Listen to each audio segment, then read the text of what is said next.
Hello student, good morning to all of you. Welcome back to my YouTube channel. So today we are going to discuss mechanism of urine formation. इसके पहले हम human kidney पर discuss कर चुके हैं. तो excretion का topic आपका चल रहा है. सारे टॉपिक एक दूसरे से रिलेट है. सारा कुछ एक महीना बताकर अलग अलग बताया इसलिए कि नहीं तो वीडियो बहुत लंबी हो जाएगी.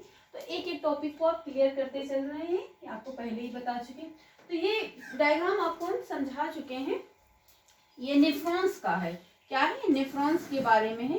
तो आपकी बॉडी में जैसे कि बॉडी की functional and fundamental unit cell को कहते हैं, वैसे ही क्या होता है जो किडनी है उसकी fundamental and functional unit of किसको? नेफ्रॉन्स को कहते हैं. नेफ्रॉन्स क्या होता है? फंडामेंटल एंड फंक्शनल यूनिट होती है किडनी की. तो आपकी किडनी में नेफ्रॉन्स जो है इंपॉर्टेंट होता है, उसके रोल ही होते हैं.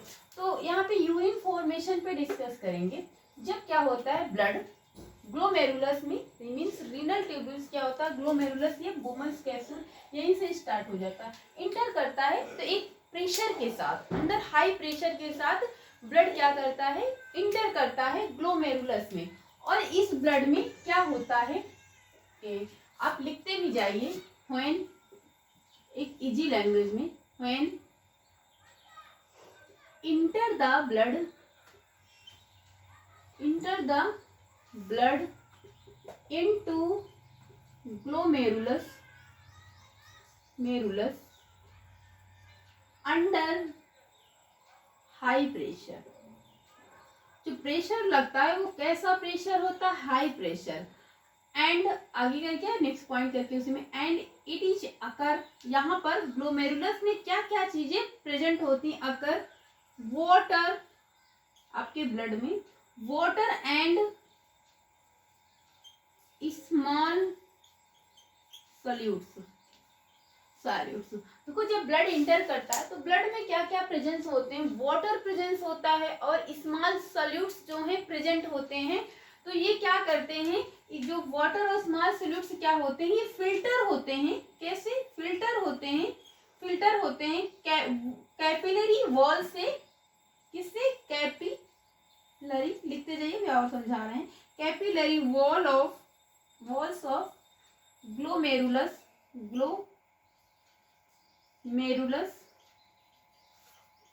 And Bowman's capsule.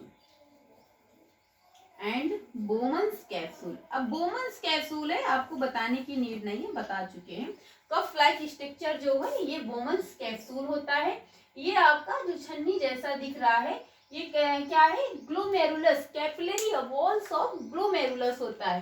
तो ग्लोमेरुलस का काम क्या करता है? ब्लड को छानने का काम मीन्स फिल्ट्रेट करने का काम करता है. यहाँ पे क्या होता है? एक एक स्टेप होते रहते हैं, उसके बाद ब्लड जाता रहता है. फाइनली उसमें जो वेस्ट प्रोडक्ट होता है वो यूरिनेशन के थ्रू बाहर पास आउट हो जाता है और जो मिनरल्स होते हैं वो आपकी बॉडी के थ्रू एब्जॉर्ब कर लिए जाते हैं. तो फिल्टर होता है.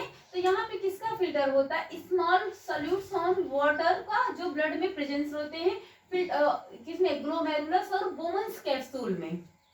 इतना फिल्टर हो गया. इतना आप समझ गए होंगे ना कि यहाँ पे इसका फिल्टर होने के बाद ये कहाँ पर इंटर करेगा? रीनल ट्यूब्यूल्स में. Renal tubules of nephrons. तो आपका रीनल ट्यूब्यूल्स जो है यहीं से स्टार्ट हो जाता है. बोमन्स कैप्सूल और कैपिलरी से यहीं से ही स्टार्ट होता है. बेंग सिस्टम क्या कहते हैं? डबल वॉल्ड क्या बोलते हैं? Double wall of Bowman's capsule बोलते हैं ना कैपिलरी वॉल को. तो उसके बाद ये छन्ने के बाद क्या होता है? आप इतना लिख लीजिए, उसके आगे थोड़ा जगह की प्रॉब्लम है. Repeat. When enter the blood into the glomerulus under high pressure. Glomerulus में ब्लड जब इंटर करता है प्रेशर लगता है, high pressure. And it is occur. उसमें क्या पाया जाता है? Water and small solutes. तो ये फिल्टर होते हैं किसमें? Capillary walls of glomerulus and Bowman's capsule में. बोमन्स कैप्सूल में फिल्टर हो जाते हैं एंड देन क्या करते हैं? ये इंटर करते हैं रीनल ट्यूब्यूल्स ऑफ नेफ्रॉन्स में आगे इंटर करते हैं. किसमें क्या करते हैं? इंटर करते हैं एंड उसी के आगे इंटर करते हैं रीनल ट्यूब्यूल्स ऑफ नेफ्रॉन्स.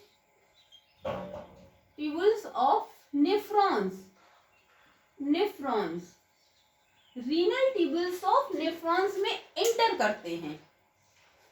इसके बाद क्या होता है, यहाँ पे कुछ मॉलिक्यूल्स होते हैं जो इस पे बच जाते हैं, रिमेन्स होते हैं, बच जाते हैं, जैसे कि वाटर हो गया, यूरिया हो गया, साल्ट हो गया, ग्लूकोज हो गया एंड विटामिन होते हैं जो वहां पर प्रेजेंस होते हैं और इनका फिल्टर होता है, यहाँ पर फिल्ट्रेट से फिल्टर कंटेन करते हैं। उसके बाद फिर आगे क्या होता है, इसमें रिमेन्स सम मॉलिक्यूल्स प्रेजेंस होते हैं, सम मॉलिक्यूल्स होते हैं, मॉलिक्यूल्स रिमेन जो बच जाते हैं, लाइक कौन कौन से होते हैं, वाटर, ग्लूकोज होता है,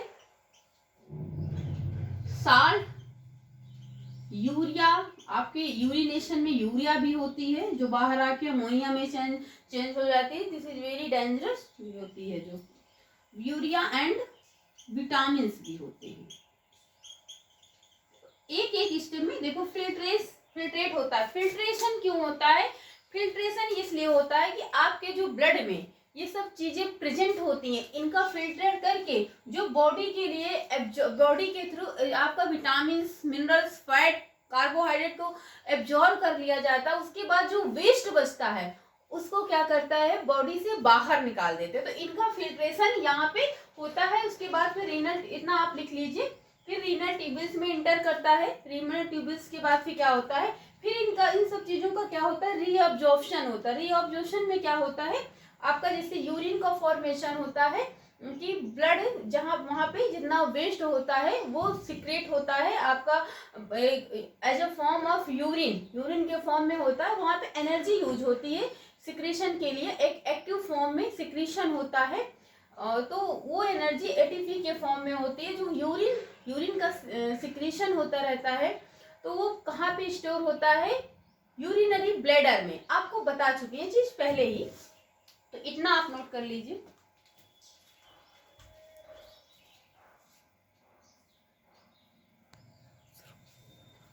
तो आई थिंक इतना आपको समझ में आ गया होगा। आगे रीअब्जॉर्प्शन कैसे होता है, तो जैसे कि फिल्ट्रेशन हो जाता है। फिल्ट्रेशन में यहाँ पे कुछ मॉलिक्यूल्स जो प्रेजेंट होते हैं आपके रीनल ट्यूबल्स में, कि जैसे कि आपको बता चुके हैं ग्लूकोज, यानी कि कुछ मिनरल्स एंड न्यूट्रिएंट्स होते हैं, जैसे वाटर हो गया, विटामिन हो गए।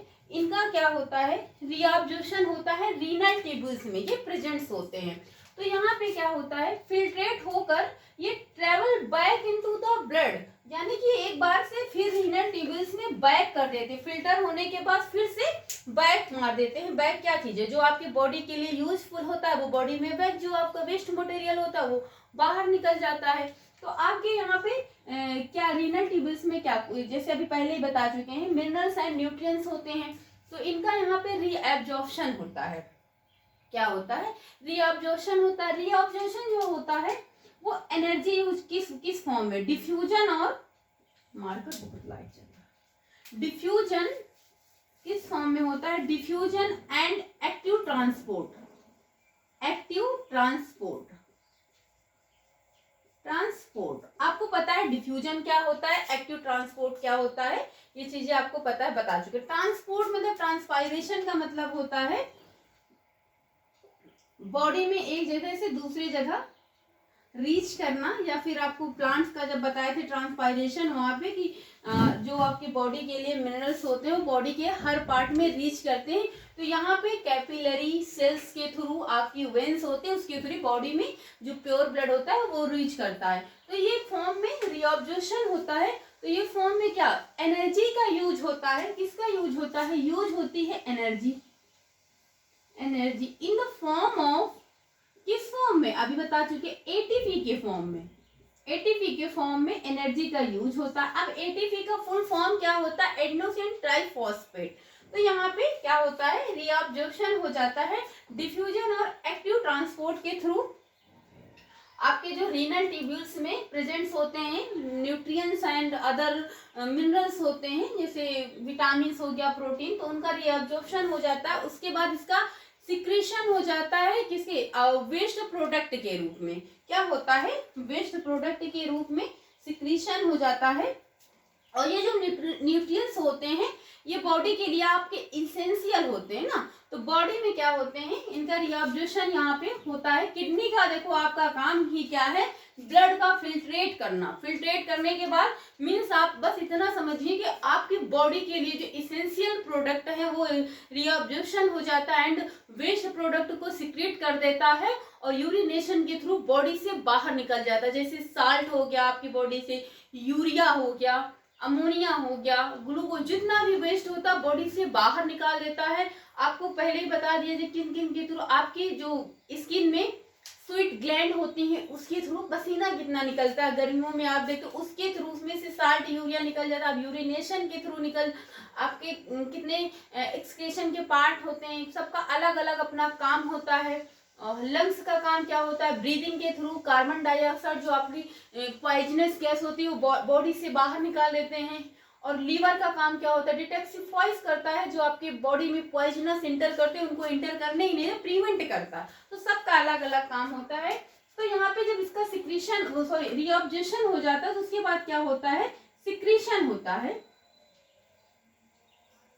सिक्रीशन का जो होता है ये एक्टिव फॉर्म में होता है। यहाँ पे जो आपकी बॉडी का रिमूवल ऑफ कर देता है, removal of all waste product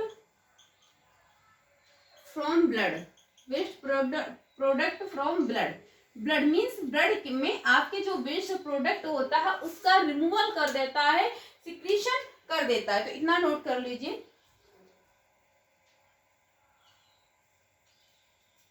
तो सॉरी वेस्ट प्रोडक्ट को सिक्रीशन कर देता है, सॉरी रिमूवल कर देता है।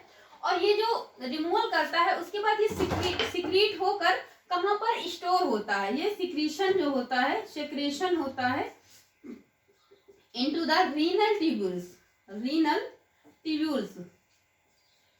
ट्यूब्यूल्स में सिक्रीशन होता है। और सिक्रीशन होने के बाद ये चीजें ये स्टोर कहाँ होता है, जब आपका वेस्ट होता है बॉडी का ब्लड के थ्रू आता है फिल्टर होने के बाद, तो कहाँ स्टोर होता है, तो ये आपका ये क्या है, यूरिनरी ब्लैडर, बता चुके हैं यूरिनरी ब्लैडर। अब यूरिनरी ब्लैडर होता है, यहाँ पर आपके जो यूरेटर होते हैं, दो होते हैं, ट्यूबलाइन होते हैं, किडनी से जिस रिअब्जॉर्प्शन होता है मींस जितना भी आपके इसेंशियल प्रोडक्ट होता है आपकी बॉडी में रिटर्न करता है, बैक कर देता है। और जो वेस्ट प्रोडक्ट होता है वो धीरे धीरे सिक्रेट होता रहता है, सिक्रेट होके रह के जो यूरिन के फॉर्म में, वही यूरिन बनता रहता है, यूरिन के फॉर्म में आपकी यूरिनरी ब्लैडर में स्टोर होता रहता है। जब यहाँ पर एक प्रेशर लगता है, जब ये फुल हो जाता है तो फिर वो यूरिथ्रा के थ्रू बाहर पास आउट हो जाता है। और ये जब यूरिनरी ब्लैडर, ये क्या होता है, सिक्रीशन होता है, सिक्रीशन के थ्रू जब ये बॉडी से बाहर यूरिनरी ब्लैडर से पास हो जाता है और यहाँ पे क्या होता है, ये फिर बॉडी के टेम्परेचर को भी मेंटेन करता है। और ये प्रोसेस क्या होती है, कंटिन्यू चलती रहती है, आपकी बॉडी में कंटिन्यू यूरिन का फॉर्मेशन होता रहता है इसी तरीके से। तो मेन किडनी का काम यही होता है। और ये प्रोसेस क्या है, कंटिन्यू चलता रहता है, सिक्रीशन होता रहता है। आपसे पूछ रहे यूरिनरी ब्लैडर का काम क्या है, तो यूरिन को कलेक्ट करना, स्टोर करना। तो आज की क्लास में इतना ही। आई होप आपको समझ में आ गया होगा कि यूरिन का फॉर्मेशन कैसे। जो लोग ये क्लास अगर आपको अच्छे से नहीं समझ में आए तो ये क्लास के पहले आप रीनल ट्यूब्स मीन्स किडनी का क्लास जो पार्ट 15 या 16 है, और ये क्लास दोनों आप जब साथ में देखेंगे तो आपको अच्छे से दोनों टॉपिक क्लियर हो जाएंगे। सो स्टूडेंट, आज की क्लास यहीं तक। आई होप आपको समझ में आया होगा। वीडियो अच्छी लगी तो चैनल को लाइक सब्सक्राइब करें। So thank you class.